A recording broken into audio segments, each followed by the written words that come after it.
Bonjour à tous. Je vous remercie de m'avoir invité. Bon, je me présente, c'est M. Asla, maître de conférence des universités, professeur d'économie. Donc aujourd'hui, on va essayer de décortiquer un petit peu la situation économique face au Covid-19. Donc aujourd'hui, le pays traverse une crise sanitaire majeure. Et là, nos chefs d'entreprise, et même voire les entreprises, ont rencontré des difficultés de tout genre, principalement des difficultés financières. Alors, ce qu'il faut savoir pour les gestionnaires, les patrons d'entreprise, que notre environnement est segmenté en deux parties. Vous avez d'abord la microéconomie, donc ce sont des facteurs auxquels que vous pouvez maîtriser, vous avez l'habilité ou le pouvoir, comme la production, vous pouvez augmenter la production, même voire diminuer la production. Vous avez le prix, vous pouvez toucher le prix, le diminuer, même voire l'augmenter. Et ainsi, bien sûr, vous avez la masse salariale, l'effectif, le personnel. Vous pouvez augmenter davantage de personnel ou même voire compresser de l'effectif.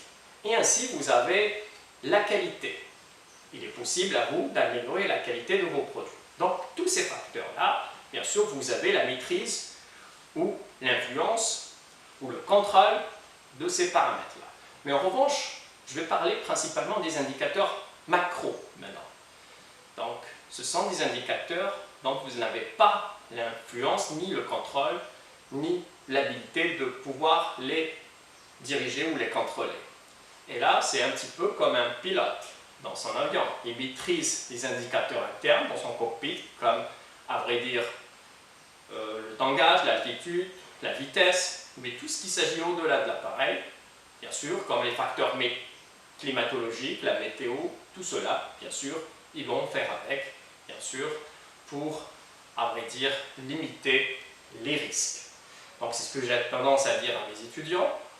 Il faut le savoir que les facteurs macroéconomiques, ce sont des facteurs, bien sûr, que vous ne pouvez pas contrôler, qu'une entreprise doit y faire avec. Sachant qu'il existe d'autres facteurs, qui veut dire qui ne sont pas difficilement quantifiables, imprévisibles, comme les risques catastrophes majeures, les catastrophes naturelles, des séismes, notamment, bien sûr, les pandémies que nous connaissons aujourd'hui. Donc, je vais en quelque sorte préconiser en fait une checklist pour les chefs d'entreprise, vérifier certains points afin qu'ils puissent redémarrer son entreprise et bien sûr de limiter la casse. Donc aujourd'hui, je leur demanderai de voir principalement la trésorerie, de pouvoir mieux contrôler sa trésorerie. Bien sûr, vous avez des dépenses, des sorties d'argent et vous avez des rentrées d'argent. Seulement, vous avez un souci au niveau des rentrées d'argent, qui veut dire qu'il y a une baisse drastique du chiffre d'affaires. Donc là, il va falloir faire très attention à votre trésorerie, de limiter les dépenses, qui veut dire aller sur les dépenses les plus utiles. Donc aussi, là, n'allez pas, bien sûr, effectuer à titre d'exemple, stocker des matières premières davantage parce que ça va tout simplement affecter votre trésorerie. Donc, stocker davantage de matières premières, bien sûr, ne va que tout simplement engendrer une liquidité endormie, que vous ne pouvez pas y faire face, donc tout simplement ça va affecter votre trésorerie. Vous avez également les investissements. Donc toute entreprise ayant contracté au préalable des investissements auprès de leurs institutions financières, banques, etc., elles sont invitées à se rapprocher de leurs établissements financiers afin de pouvoir négocier, bien sûr, d'autres échéances de remboursement, qu'elles soient des crédits d'investissement ou des crédits d'exploitation, etc. Sachant que les banques ont reçu par le gouvernement instruction en quelque sorte, d'accompagner les entreprises. Et ainsi, vous avez un autre point qui est la fiscalité. La fiscalité, pareil. Donc, le gouvernement, bien sûr, a instruit toutes les directions des impôts afin de reporter toute déclaration, bien sûr, G50, IBS et tout ce qui va avec, afin de soulager votre trésorerie.